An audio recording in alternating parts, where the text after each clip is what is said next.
Dobry wieczór. W dzisiejszym Q&A kolejne dziecko z rodziny Salmo, tym razem przynęta powierzchniowa o nazwie Turbo Jack, a w drugiej części parę ujęć z nad cudownej rzeki, na której miałem ostatnio okazję łowić w Patagonii, rzeki o nazwie Rio Azo Pardo. Przy okazji opowiem trochę o dość prostej technice obławiania odległej miejscówki na takiej sporej rzece. Jeśli Was to interesuje, to zapraszam. No to zaczynamy. Turbo Jack, przynęta powierzchniowa. Oczywiście nie trzeba być wielkim specjalistą i fanem Salmo, żeby to zauważyć. Przynęta z rodziny prop baits, czyli przynęt wyposażonych w śmigło, które ma za zadanie wywoływać sporo zamieszania na powierzchni wody i wabić w ten sposób drapieżnika. Ta przynęta, oczywiście, jak łatwo się domyślić, powstała z inicjatywy czy za namową naszego dystrybutora amerykańskiego i miała za zadanie zaatakować dość hermetyczny i trudny rynek przynęt do połowu maski. Opowiadałem już o tym, że to jest trudne i nie za bardzo nam się udało, więc nie będę wchodził w temat. Przynęta, myślę, że dość dobrze się udała po kilku modyfikacjach, o czym też opowiem. Ostateczna jej wersja jest niezła, no ale niestety ten atak na rynek przynęt maski nam się nie udał. Zmieniliśmy trochę strategię, inne były priorytety, inne cele.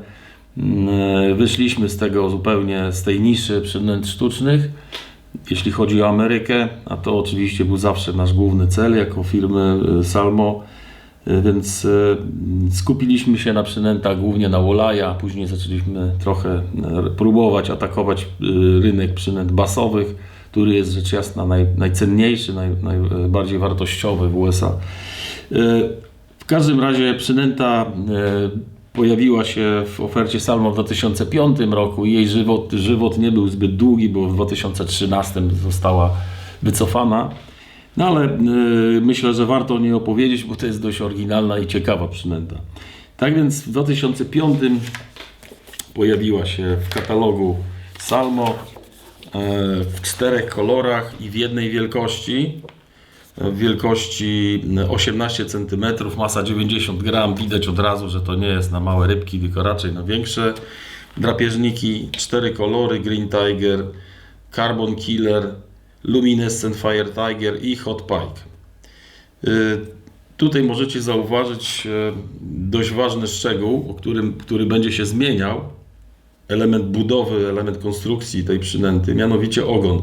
Ogon ulegał modyfikacjom, głównie ta płetwa, którą sami robiliśmy z blachy, wyginaliśmy, taki profil był wycinany z blachy stalowej, nie rdzewki, i wyginany. Na początku on był to była dość prosta płytka stalowa, zagięta pod odpowiednim kątem, wbudowana w plastikowy taką część tej turbinki, którą też oczywiście sami robiliśmy z otworem w środku.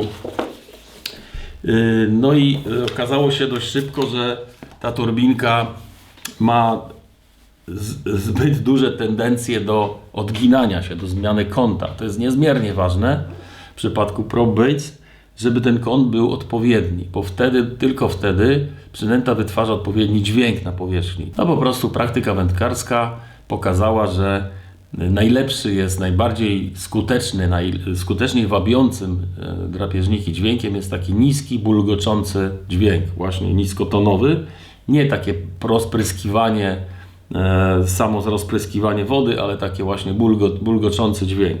I to można uzyskać tylko przy odpowiednim kącie tej blaszki, jeśli w stosunku do osi korpusu. Więc po paru rzutach, oczywiście po paru uderzeniach o wodę, ta blaszka się zaczynała wyginać, zmieniała kąt, trzeba było ją doginać, kombinować. Nie każdy wędkarz to potrafił, więc zaczęliśmy kombinować, co zrobić, żeby ta blaszka się nie odginała. Na początku, w stosunku do tego, co tutaj widać na zdjęciu, gdzie to była prosta blaszka, zrobiliśmy innowację taką, że na tej blaszce, na tej płetwie pojawiły się takie karbowania. To lekko utwardziło tą całą powierzchnię, no i przy okazji trochę ładniejsza się ta płetwa zrobiła. W 2006 roku jeszcze tego nie widać. Są 4 kolory, ale Luminescent Fire Tiger wyleciał z oferty, zastąpił go SNO, czyli Starry Night Orange, kolor znany z innych modeli. Natomiast doszedł Turbo Jack Junior o długości 13 cm i masie 60 gramów. Co powinienem powiedzieć na temat koloru Luminescent Fire Tiger, to, że no zamysłem tutaj było łowienie w nocy maski. Maski bierze całkiem nieźle w nocy, szczególnie w czasie letniej kanikuły, kiedy są bardzo gorące noce. Nawet bardzo ciemne, bez księżyca też łowi się maski z powierzchni głównie wtedy. No i tutaj w przypadku koloru na podkładzie luminescencyjnym po naświetleniu latarką, nawet zwykłą latarką korpusu przynęty, ona oddaje to światło jeszcze przez kilka rzutów, w zależności od wielkości przynęty, w zależności od paru innych czynników, jak mocna jest latarka. Czasami 10 minut jeszcze to światło wydobywa się z tego podkładu w postaci takiej zielonej poświaty. Więc bardzo łatwo zarejestrować przynętę nawet z dużej odległości, gdzie jest, no i zareagować na nabrania i tak dalej. Niestety ten wyszukany pomysł nie znalazł jakiegoś wielkiego uznania wędkarzy amerykańskich. Fakt, że ten kolor wygląda słabo, jak się go bierze gdzieś tam z półki w sklepie i nie jest zachęcający do zakupu. No a to niestety zawsze była ostateczna recenzja każdego naszego pomysłu, czy ktoś chce kupić, czy nie. Nie pomogły nalepki na opakowaniu Glows in the Dark, czyli świeci w ciemności. Wędkarze jakoś nie do końca łyknęli ten pomysł, no i wycofaliśmy go. Tak jak wiecie, ten kolor, podkład luminescencyjny występował w kilku przy naszych przynętach i w zasadzie w większości dość szybko musieliśmy tego zaniechać, bo tą farbę robiliśmy sami. Barwnik był ściągany z USA, niezmiernie trudny w obsłudze, o tym też już mówiłem.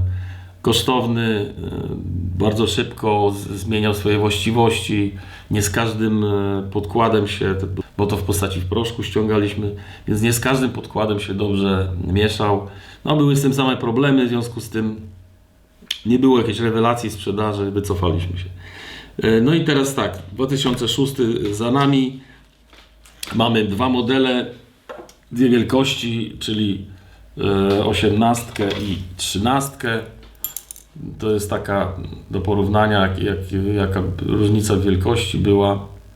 No tutaj jak widać, konstrukcja tej przynęty nie jest taka prosta, bo trzeba było robić tę drugą część korpusu, tutaj rurkę z 2 kulkami po to, żeby stworzyć takie małe łożysko, żeby ta płetwa się kręciła bez kłopotu, jednocześnie żeby odsunąć kotwicę od tego propelera, czyli od śmigła, żeby nie zahaczał, w żadnym przypadku nie mógł zahaczać o śmigło i przeszkadzać w obracaniu się, a czasami jeśli by było tutaj to kółko przy samym końcówce tego śmigła, to w czasie rzutu mogłoby następować takie przypadki, że się kotwica zahacza za śmigło. Także trzeba było to odsunąć. Te przynęty oczywiście na maski wszystkie były konsultowane z bardzo dobrymi wędkarzami amerykańskimi, z Alanem Massem, o którym opowiadałem, który pomógł mi stworzyć przynętę Mass Marauder, ale również z innymi wędkarzami amerykańskimi, na przykład z Jimem Sarikiem, właścicielem i redaktorem naczelnym wieloletnim pisma Maski Hunter. Też o nim opowiadałem, bo bardzo fajnie z nim się współpracowało. Miałem przyjemność z nim łowić. Żywa legenda, doskonały łowca maski. No i jak to Amerykanie mówią, zwierzę medialne na niezliczonych prezentacjach, pokazach, wykładach. No po prostu jest rozchwytywany jako mówca, bo bardzo fajnie przekazuje wiedzę, swoją rozległą wiedzę na temat połowu maski. Ta zmiana profilu płetwy turbojacka następuje w roku 2008 i tutaj to już widać na zdjęciu w katalogu z 2008 roku. Cały czas są dwie wielkości turbojacka 13-18, ale jak widzicie, płetwa już ma te swoje karbowania. Wygląda dużo fajniej, ciekawiej dla oka wędkarza w sklepie. No i jeszcze jedna sprawa, bo pierwsza wersja tej płetwy, nawet karbowanej,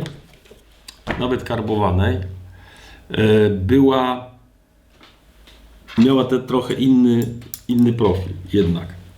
Tutaj widzicie, nie wiem czy to będzie widać, tutaj na tym zagięciu jest takie wgniecenie. Ono powstało w drugiej kolejności. Na początku ta płetwa nie miała wgniecenia, miała te karbowania, natomiast nie było tego wgniecenia tutaj. To wgniecenie pojawiło się jako efekt naszej rozmowy, dyskusji z wędkarzami amerykańskimi, jak zrobić, żeby ta płetwa miała jeszcze mniejsze tendencje do odginania się, bo znowu mimo wszystko były te problemy z tym, że w momencie, kiedy uderza przynęta o wodę, płetwa się zagina do środka, a czasami odgina się na zewnątrz, w każdym razie zmienia swój kąt. Ten kąt, o czym powiedziałem wcześniej, ten kąt jest istotny tutaj, dwa właściwie. Kąt zagięcia tej płetwy i profil w ten sposób, tak, że jak będziecie ustawiać sobie turbojacka, to musicie o tym wiedzieć. Tylko jest niewielki naprawdę zakres tych dwóch kątów, tych dwóch ustawień, gdzie przynęta wydaje odpowiedni dźwięk. On musi być niski, bulgoczący, tak jak powiedziałem.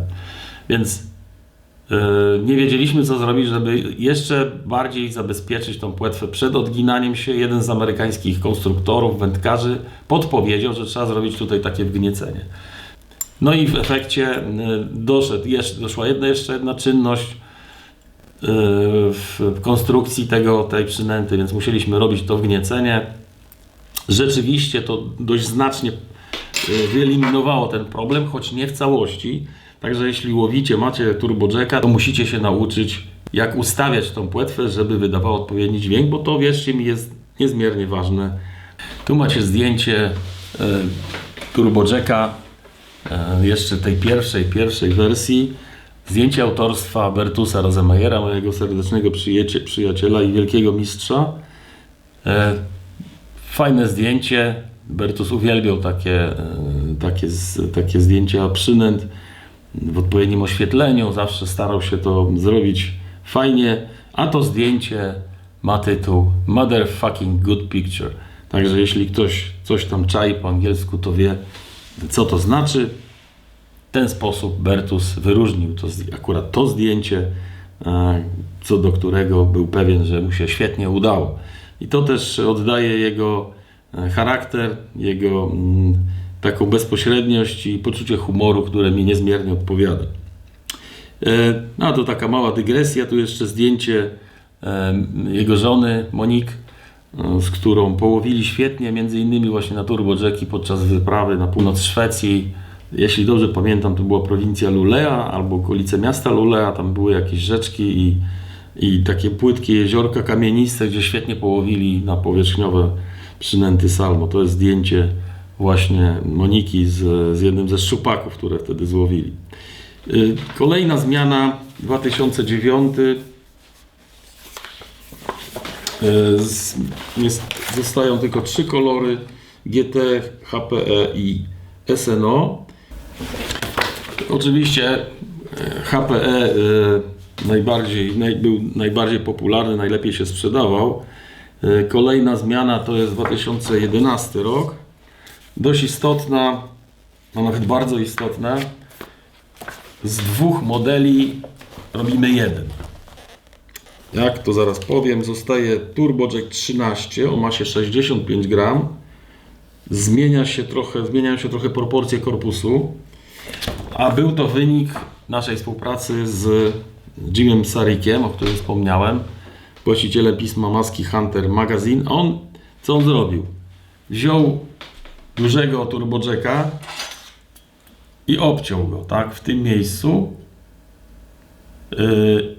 skrócił szeroki korpus dużego turbojacka, no bo ten mniejszy, pierwotny, no był dość wąski, tak? Tutaj widać, co się stało z korpusem. Jest dużo szerszy, dzięki temu jest dużo bardziej stabilny na powierzchni. To jest ważne, żeby nawet przy większej prędkości zwijania ten korpus nie zaczynał się kręcić wokół osi podłużnej. On powinien leżeć na powierzchni, powinien tak drgać, wytwarzać takie fajne fale na boki. Śmigło oczywiście powinno od odpowiedniej tonacji wydawać ten dźwięk, ale przynęta nie powinna mieć tendencji do obracania się. Te niestety miały za wąski korpus i przy większej prędkości po prostu zaczynały wirować i to oczywiście tak, po pierwsze maski w to może pierdyknąć, ale w momencie, kiedy kotwica jest na górze nieszczęśliwie i to on tu złapie, no to może po prostu się nie zahaczyć, a jak wiecie i tak skuteczność zacięcia w przypadku przynęt powierzchniowych jest dość słaba, więc to było dość istotne, żeby przynęta leżała stabilnie po prostu na powierzchni. I to zostało uzyskane dzięki temu, że właśnie korpus został przycięty. Ta druga część jest od małego turbojacka. Jeszcze bardziej została odsunięta kotwica od korpusu, jak widzicie, przy pomocy tej rurki termokurczliwej. No trochę roboty znowu doszło, nie powiem, koszty znowu wzrosły przy produkcji tej przynęty, ale myślę, że to już jest wersja naprawdę godna polecenia, więc jeśli chcecie łowić na turbojacka, to raczej szukajcie tej wersji ostatniej. No mi niestety została tylko jedna i szczerze mówiąc chętnie wszedłbym w posiadanie jeszcze z jednej, dwóch sztuk, bo czasami się to może przydać, lubię na to łowić, wspominając stare czasy, ale również dlatego, że to jest naprawdę skuteczna przynęta i fajnie, czasami są takie miejsca, gdzie nawet łowiąc szczupaki można fajnie na to połowić, a jest wiele ryb na świecie, które bardzo dobrze reagują na przynęty powierzchniowe, na prop-bite'y, lepiej, dużo lepiej niż maski i szczupaki oczywiście. Także jeśli ktoś ma i chciałby się na cokolwiek wymienić, to bardzo proszę o sygnał, bo ja mam trochę przynęt Salmo jeszcze ze starych czasów, więc ta wersja interesuje mnie wyłącznie, ta wersja w dowolnym kolorze, ta z szerokim korpusem, ta ostatnia wersja, która powstała za sugestią i dzięki współpracy z Jimem Starikiem. 2012, tu się nic nie zmienia, ale jest fajna historia do opowiedzenia. Mianowicie to zdjęcie, które zrobiłem nad rzeką Ur w Mongolii, gdzie byliśmy z kolegami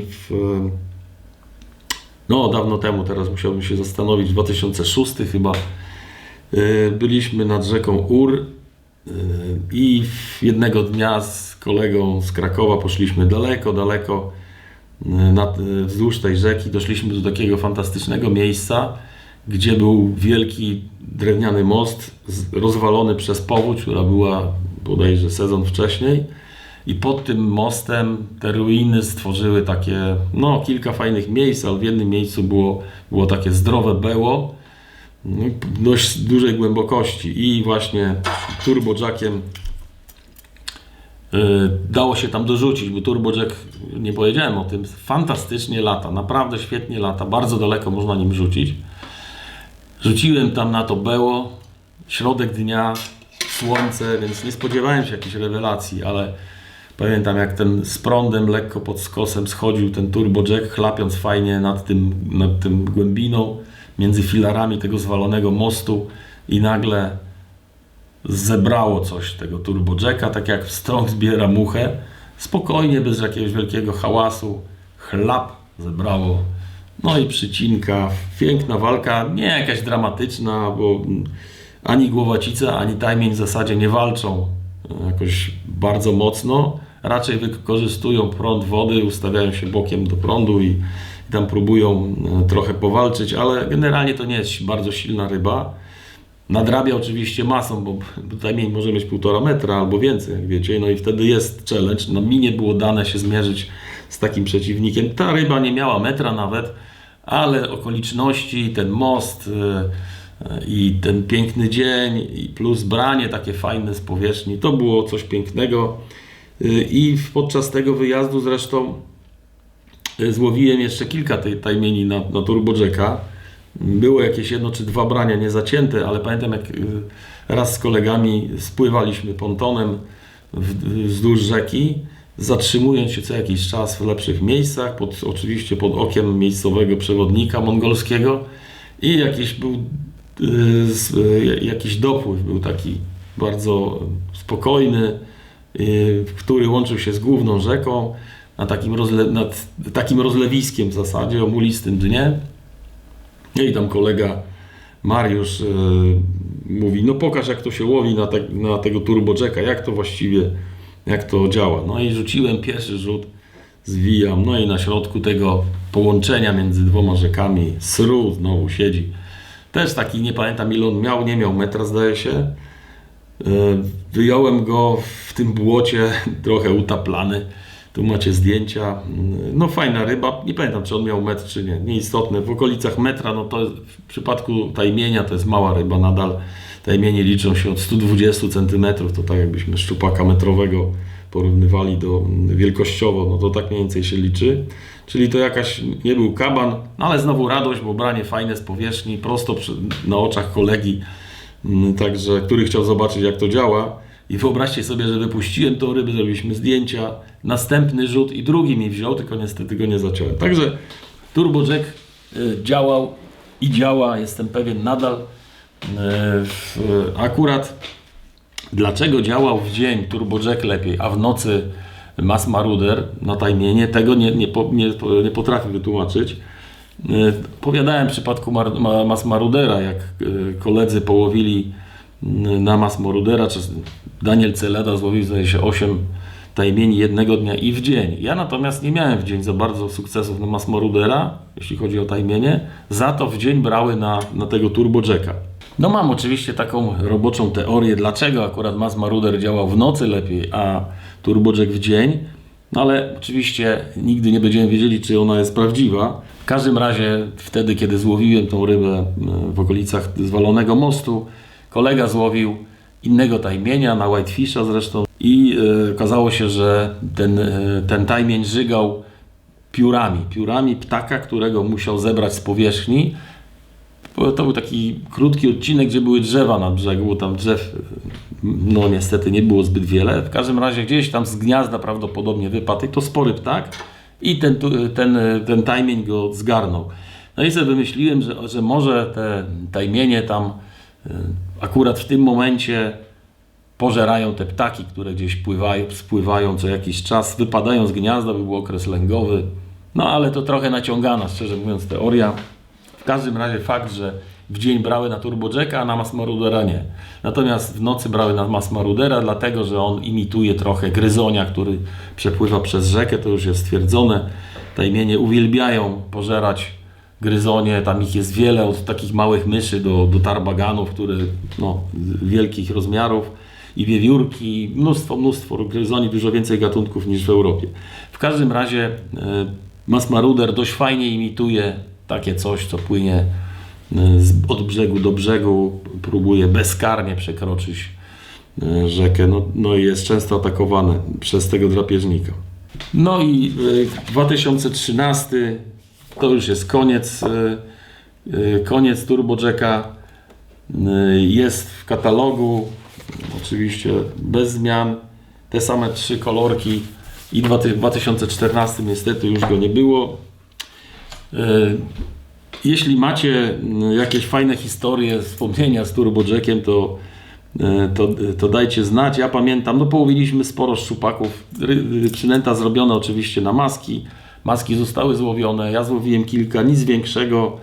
Pamiętam jeden na Lake of the Woods, jeden z nich brał mi chyba z 3 czy 4 razy taki, nie za wielki maski, taki pewnie miał z 90 cm, może mniej. W każdym razie uderzał w tego Turbo Jacka, wyrzucał go w powietrze na metr czy więcej. Turbo Jack wpadał do wody, znowu był atak, znowu wyrzucał go do góry, niezmiernie agresywnie go atakował, ale w końcu się nie zapiął. No, złowiłem kilka takich mniejszych maski, złowiłem sporo szczupaków, ale szczerze mówiąc, na szczupaki to nie jest rewelacyjna przynęta zwykle. Niemniej jednak warto spróbować, bo To może czasami zadziałać na zasadzie przeciwności, czyli na zasadzie tego, a nikt tym jeszcze nigdy w życiu tu nie rzucał. Więc zdarzało się, że były brania zupełnie w dziwnych okolicznościach na turbojacka. Na przykład pamiętam w Kanadzie na Great Slave Lake podczas tego wyjazdu stwierdziłem taką dziwną prawidłowość. Obławialiśmy jakąś zatokę, gdzie były dziesiątki, setki szczupaków, łowiliśmy sporo tych ryb i na koniec, jak już ta zatoka była dość mocno przekatowana i te ryby pokłute, już nie chciały brać na nic, na typowe przynęty, na sweepery, na slidery, na fatso, nagle zakładałem w ostatnim rzucie zakładałem turbojacka i nagle pojawiała się nie wiadomo skąd duża ryba, która atakowała turbojacka, więc nie wiem, czy to na zasadzie przekory, czy trudno powiedzieć. W każdym razie, no tak czy inaczej są historie, które potwierdzają, że warto czasami tą przynętą rzucić, bo jest szansa, że się złowi szczupaka, który nie wziął na inne przynęty. Jeszcze większy. To chyba tyle na temat turbojacka. Jeśli macie, tak jak powiedziałem, jakieś fajne opowieści, to bardzo chętnie posłucham. Jeśli macie swoje wspomnienia albo zdjęcia z tą przynętą, to wysyłajcie. No i teraz historia z Rio Azopardo, przepięknej rzeczki, którą pokazał nam Rafał Słowikowski podczas ostatniej wyprawy do Patagonii. Jest to dość krótka rzeka o długości mniej więcej 10 km. Łączy ona jezioro Fagnano, Lago Fagnano z taką wielką zatoką będącą częścią cieśniny Magellana, która się nazywa Seno Armilantasgo. Nazywana ta zatoka jest również fiordem, no bo tak trochę wygląda, skały po brzegach. Oczywiście do norweskich fiordów się nie umywa, do ich piękna i majestatyczności, ale jest to właśnie zatoka, która na pewno ma w sobie i wodę z Pacyfiku i Atlantyku i to czyni ją dość ciekawą. Tutaj macie mapę ogólną tego terenu, gdzie byliśmy, żeby uzmysłowić Wam to miejsce mniej więcej. Rio Azopardo zaznaczone jest kolorem czerwonym. Tutaj jest zbliżenie tego miejsca. Widzicie, gdzie była nasza baza. W sumie niedaleko, wystarczyło dosłownie 15 minut czy 10. Dojeżdżaliśmy nad Rio Azopardo. Byliśmy tam 2 razy. Łowiliśmy zarówno przy ujściu do tego fiordu, jak i przy wypływie z jeziora Lago Fagnano. Idąc za sugestią Rafała, który zna tą rzekę bardzo dobrze, łowiliśmy tylko na niewielkiej jej części, której zwykle on i wędkarze, których prowadził, mieli najlepsze efekty.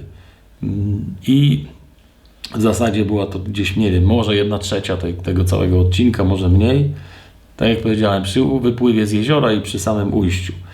No, rzeka przepiękna, o turkusowej, krystalicznie czystej wodzie, pełna kamieni, płynie dość szybko, spadek jest spory i w zasadzie można tam złowić wszystkie gatunki, które występują w tym rejonie Patagonii, czyli w zasadzie prawie wszystkie ryby łososiowate, zarówno które żyją w Pacyfiku, jak i Atlantyku, czyli różne formy pstrągów, bardziej lub mniej srebrne, ale głównie wyglądało na to, że przynajmniej w tym momencie, kiedy byliśmy, były tam te takie piękne, fajne srebrniaczki, czyste srebro, ale też trafiają się tam kingi i to słusznych rozmiarów. Jeden z nich, jednemu z wędkarzy poprzedniej grupy połamał wędkę, także no, liczyłem na tego rodzaju spotkanie. Niestety nie udało się. Połowiliśmy trochę troci, takich właśnie 50-60 cm. Nie pamiętam ile, było około 10 w naszej grupie. No i tutaj jest tak, wypływ jezioro Lago Fagnano, zatoka i most. Pod tym mostem zaraz tylko przyjechaliśmy, złowiłem jedną, za chwilę druga mi spadła. Tam widać kolegów. Było największa, nie pamiętam, około 70 cm. No tu widać, jak cudowna jest to rzeczka. Rafał nam objaśnia, w którą stronę iść, co obławiać. Mówi, że w dół raczej. Tam koledzy, kilku zostało wcześniej, złowili 2-3 ryby. Widzieliśmy jeszcze kilka tych troci, ale nie chciały za bardzo brać, nie chciały reagować. Widać było, że są aktywne i żerują, zbierały jakieś tam nimfy. Trochę żałowałem, że nie wziąłem muchówki, można było się fajnie pobawić, przypuszczam. No tutaj no okoliczności przyrody Patagonia, cudowne. tu się oddycha. Tak, Patagonia, tu się oddycha. Zeszliśmy niżej, tak żeby dojść do głównego nurtu.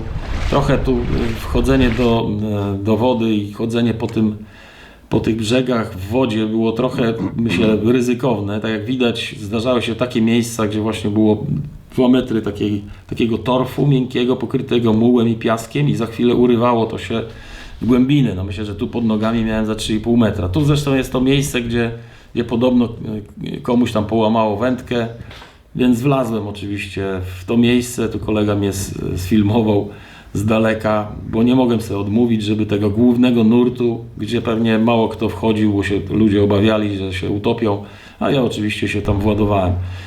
Niestety nie było tam za bardzo efektu, jakaś mała trotka.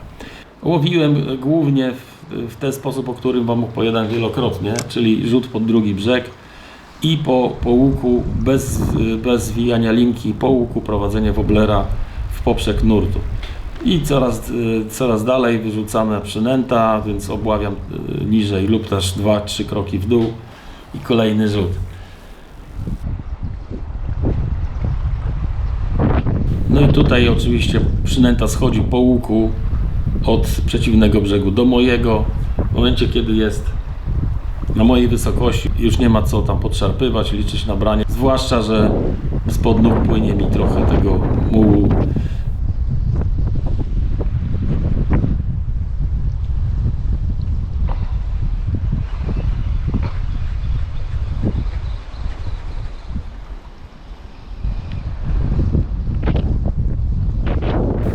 Tutaj, jak widać, czasami z rzutami były problemy, bo tak wiało, że czasami był taki podmuch w twarz i w ogóle przynęta nie chciała lecieć, mimo że to jest 7, więc dość ciężka przynęta.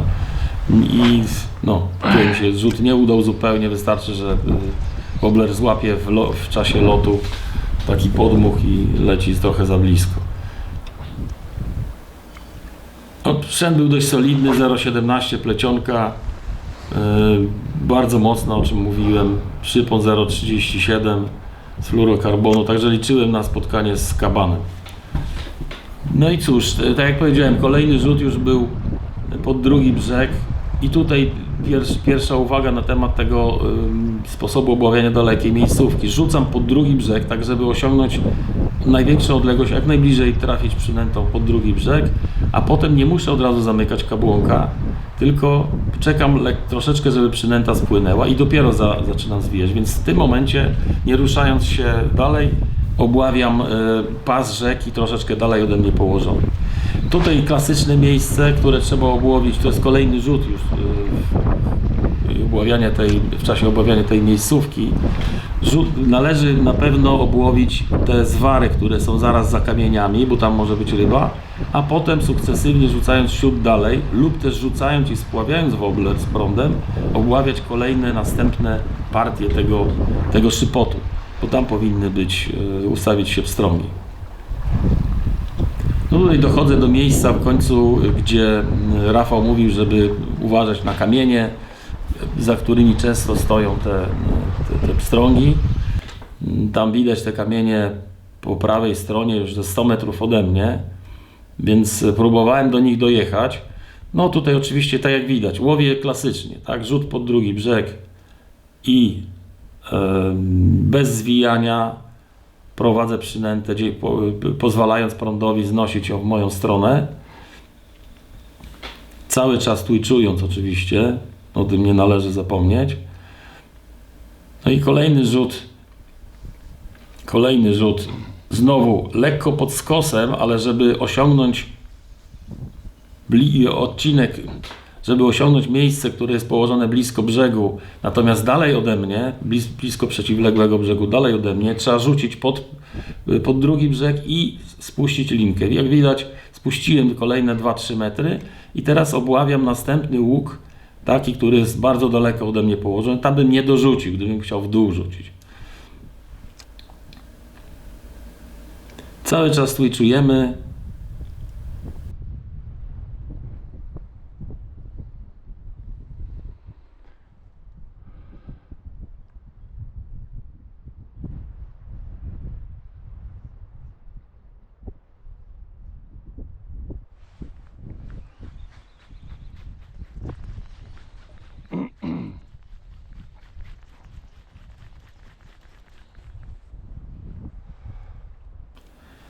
Widziałem tam te kamienie, które leżą w nurcie i chciałem dokładnie za nimi obłowić, więc odcinek, więc teraz patrzcie, nie zwijam, pozwalam przynęcie spływać daleko, dużo dalej niż za poprzednim rzutem, po to, żeby przynęta znalazła się w okolicy tych kamieni tam na środku. Zamknąłem kabłok, twitchuję, przynęta jest ode mnie pewnie 60 metrów, nie dorzuciłbym tam, tylko jestem tam dzięki temu, że spławiłem przynętę. No i branie na samym środku, tam gdzie się spodziewałem, za kamieniami. Fajna, energiczna trotka. Jedna z kilku, które tam złowiliśmy. Nie za duża ryba. No ale dała satysfakcję, bo potwierdziła się ta prosta technika wypuszczania dalekiego przynęty po to, żeby obłowić miejscówkę, która jest daleko od nas.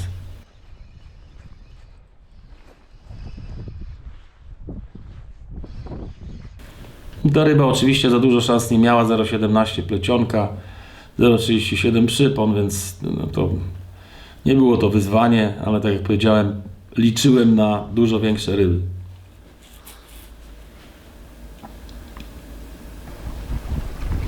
Woda przepiękna, tak jak widać, czyściutka, turkusowa. No i ta rybka została zaproszona na kolację. Jedliśmy tatarka i sashimi. Potem szedłem niżej, tam widać kolegów kilkaset metrów w dół. Starałem się obłowić taką rynnę, która była w środku nurtu. Było branie, ale niestety nie wcięte. No ale tutaj właśnie myślę, że dość dobrze to widać, jak nawet nie za bardzo zmieniając miejsce na brzegu, bo nie zawsze to jest możliwe na dużej rzece, jak obłowić spory odcinek środka nurtu, czy też nawet od miejscówki pod drugim brzegiem. Normalnie rzucając, no oczywiście możemy założyć ciężką przynętę, żeby dosięgnąć dalekich miejsc, ale nie zawsze to jest najlepsze rozwiązanie. Jeśli chcemy to zrobić woblerem, tonącym nieco dalej rzucamy, za to pływającego możemy spławić trochę dalej, więc tak czy inaczej rzucamy pod drugi brzeg, pozwalamy przynęcie spłynąć kawałek, zamykamy kabłąk i obławiamy po łuku. Znowu rzucamy idealnie pod tym samym kątem, przynęta wpada pod drugi brzeg, spławiamy ją nieco dalej i znowu zamykamy kabłąk i znowu obławiamy po łuku. Więc w ten sposób bardzo skutecznie można obłowić dalekie miejscówki, nie zmieniając miejsca na brzegu, zarówno tonącym, jak i pływającym woblerem, i nie musi on być bardzo ciężki. Tutaj próbowałem obłowić tą rynnę, było branie, ale nie wcięte. Obłowiłem dość dokładnie tą miejscówkę, nie chciałem wchodzić do wody, bo tutaj ten brzeg, to dno wyglądało troszeczkę niebezpiecznie, podejrzanie, tam były dziury i taki torf, który no nie był stabilny. Poza tym to na pewno bym spławił sporo tego badziewia, tego mułu z nurtem. Zwróćcie uwagę, że dość istotne jest też ustawienie kija w stosunku do nurtu. Jeśli kij odchylam w lewo w stosunku do nurtu, to przynęta jest znoszona z nurtem wolniej do mojego brzegu. Im bardziej skieruję kij w prawo, tym przynęta szybciej zaczyna podążać, dlatego że po prostu nurt napiera na linkę. Trzeba pamiętać o tym, wiem, że wielu wędkarzy nie zwraca na to uwagi i kij wykorzystują w zasadzie wyłącznie do rzucania, a to jest duży błąd, bo kijem bardzo znacznie można zmodyfikować i poprawić prezentację przynęty. Rzecz jasna, im dalej wypuścimy przynętę od siebie, tym kąt w stosunku do nurtu robi się mniejszy i ona wolniej spływa, więc to jest tak jakby drugi odcinek tego samego tipsa. Albo daleko spławiamy przynętę i zaczynamy ją po łuku prowadzić, wtedy bardzo wolno schodzi do naszego brzegu. Czasami to jest podstawa, to jest klucz do sukcesu. A jeśli chcemy przyspieszyć jej spływanie z jakiegoś powodu, to kij skierujemy w prawo i ona wtedy pociągana na skutek naporu prądu na linkę, pociągana w prawo, schodzi do naszego brzegu szybciej. Czasami taki zabieg jest skuteczny, czasami taki zabieg jest dobry, ponieważ no, są takie miejsca, gdzie warto odskoczyć rybie przynętą w sposób gwałtowny, imitując ucieczkę potencjalnej ofiary. Zawsze to działa, nawet u ryb, które żerują, powiedzmy sobie, wątpliwie. Te ryby wędrowne, które wchodzą do rzeki z morza na tarło, często nie żerują lub też ich żerowanie jest takie dość kapryśne, atakują przynętę instynktownie, ale takie zabiegi właśnie polegające na przyspieszeniu pracy przynęty też działają, ponieważ to jest zwyczajnie instynkt drapieżnika. Każdy drapieżnik tak samo reaguje zarówno na twitchowanie, które jest zawsze bardzo skuteczne, jak i właśnie taki nagły odskok od toru, spodziewanego toru przynęty. Więc jeśli bardzo wolno prowadzimy przynętę w poprzek nurtu i w pewnym momencie widzimy jakąś zwałkę, jakiś kamień, gdzie potencjalnie może być ryba, to ja robię tak, że staram się przyspieszyć jej pracę. Wystarczy, że kij skieruję w prawo do mojego brzegu, od razu przynęta jedzie szybciej. Oczywiście 3 szybkie podszarpnięcia też robią dobrą robotę.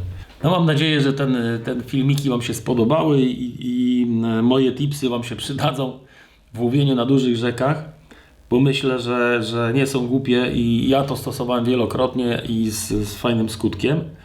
No na tej Rio Azopardo łowiliśmy też, tak jak powiedziałem, przy ujściu do tego fiordu. Tam próbowaliśmy łowić tak zwane robalo, które nazywane są w rozmaity sposób przez miejscowych, między innymi dorsz skalny. No w każdym razie Rafał opowiadał o tych robalo, że fajnie walczą i w momencie, kiedy jest przypływ, to można ich tam nałowić sporo, co jest fajne, bo są podobno bardzo smaczne, nawet smaczniejsze niż pstrągi. Niestety nie udało nam się złowić robalo. Tutaj macie zdjęcie pięknej ryby z tego gatunku, którą złowił Rafał przed naszym przyjazdem. Połowili wtedy trochę tych ryb razem z poprzednią grupą. No i chwalili sobie ich smaczne mięsko. Niestety nam się nie udało. Za to Leszek złowił takiego niedużego przedstawiciela gatunku Oncorhynchus coho, czyli silvera. Potem chłopaki tam pojechali, jeszcze połowili trochę troci przy ujściu tej Rio Azopardo do fiordu. Nic wielkiego, też takie, z tego co pamiętam, 50-70 cm, więc srebrniaczki takie, nie za grube, smukłe raczej. No, rzeczka też na pewno pozostanie w mojej pamięci, bo była niezwykle urokliwa. Myślę, że bym chętnie tam jeszcze zawitał. Tak mi trochę przyszło do głowy, że może trzeba było spróbować jakimś mniejszym hornetem z ciężarkiem w tych głębszych miejscach. W zasadzie to było jedno takie głębokie miejsce, bardzo głębokie, na tym właśnie zakręcie, gdzie podobno tam komuś wędkę połamał King. Spróbować może przy dnie postawić i troszkę posiedzieć tam nad tymi Kingami.